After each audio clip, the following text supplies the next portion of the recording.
Hello and welcome to Peerlyst Community TV. I'm Frank Olhurst, your host today, and we're going to talk about improving the security of ADCs. My guest expert is Nathan McMahon, a member of the Peerlyst community, and he works for Avi Networks. Nathan is an expert on application delivery controllers, the security around them, and can offer us some much needed advice. Hi Nathan, thanks for joining us. Hi, thanks for having me on today. Oh, it's great. It's great.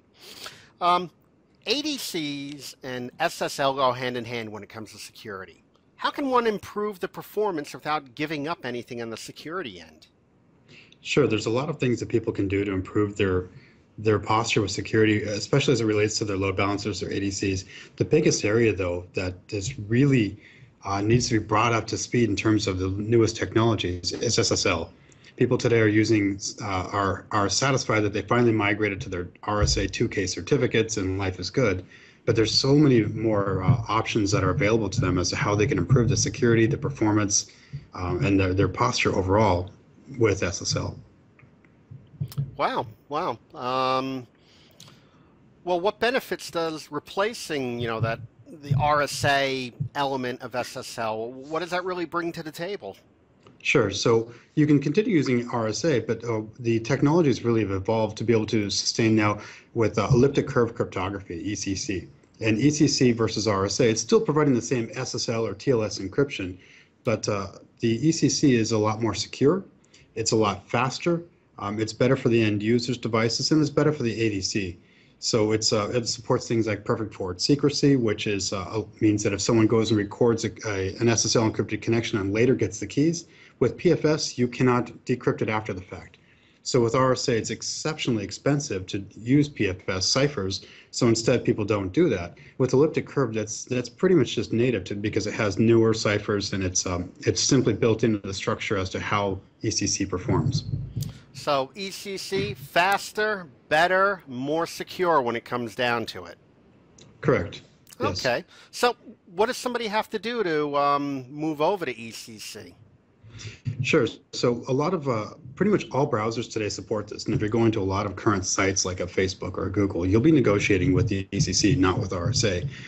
With something like Avi for the application delivery piece, Avi supports RSA and elliptic curve at the same time. So if you do have someone that's using the old, let's say, IE6, great, they can negotiate with RSA. Everyone else that's using anything more modern than that, they use elliptic curve. So in the case of how Avi does things with their ADC, we just support both at the same time, and you just deploy 2 certificates to this one application.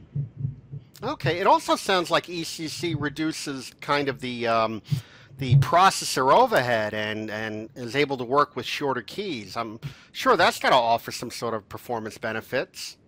Correct, yeah. So it's the typical standard now for RSA is a 2K or 2,000 bits of security for the key. With something like elliptic curve, it's using a little bit of a different math to perform security, and generally we're using about 256 bits for encryption. So it's dramatically less computational task and workload on the server side. And so by doing this, that helps to mitigate both the amount of effort and cost, but it also helps to make sure that your site is less vulnerable to DOS attacks by not being quite such an asymmetric expense when it comes to clients negotiating with the handshakes for SSL. Wow, and I gather it also helps like with battery life and things like that on mobile devices. It certainly can, because you now are using more modern ciphers, and with these modern ciphers it gives you a lot more options, and that helps to improve a lot of things throughout the entire setup and then throughout the bulk encryption, etc. So there's a lot of advantages beyond just it's more secure. Well, it definitely seems like ECC is the wave of the future, and it's the way to go to keep your SSL traffic secure. That's about all the time that we have for today. I want to thank Nathan for filling us in on this valuable information.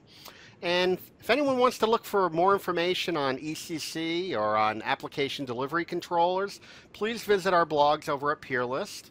Don't forget to take a look at the Avi Networks product page and be sure to follow Nathan on Peerlyst. Thank you, Nathan. Thank you very much for the time.